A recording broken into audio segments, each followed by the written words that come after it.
পিতা লাগই পিতা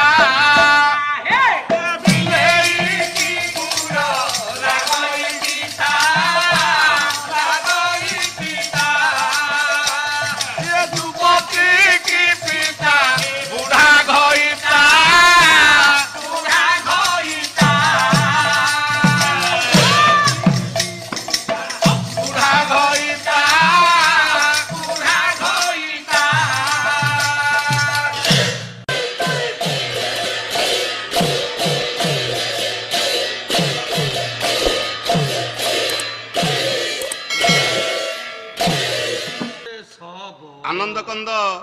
सच्चिदानंद परमानंद परम ब्रह्म अशरण शरण सर्व कारण कारण पद्म पलाश नयन परम पितांकर अभय चरण तले अनंत कोटि प्रणाम ज्ञापन करिबा परे पीठेश्वर भगवान श्री नीलकंठेश्वरंकर अभय चरण तले अनंत कोटि प्रणाम ज्ञापन करिबा परे परमाराध्या जगत जननी माँ कारिणी अंबिकांकर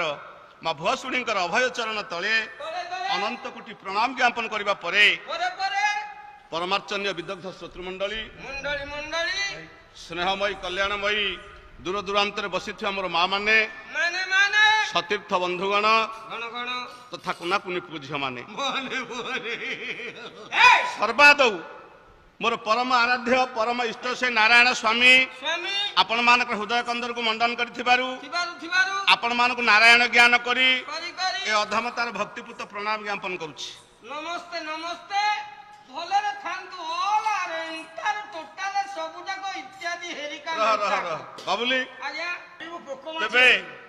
स्वल्प संख्यार हेले मध्य आज्ञा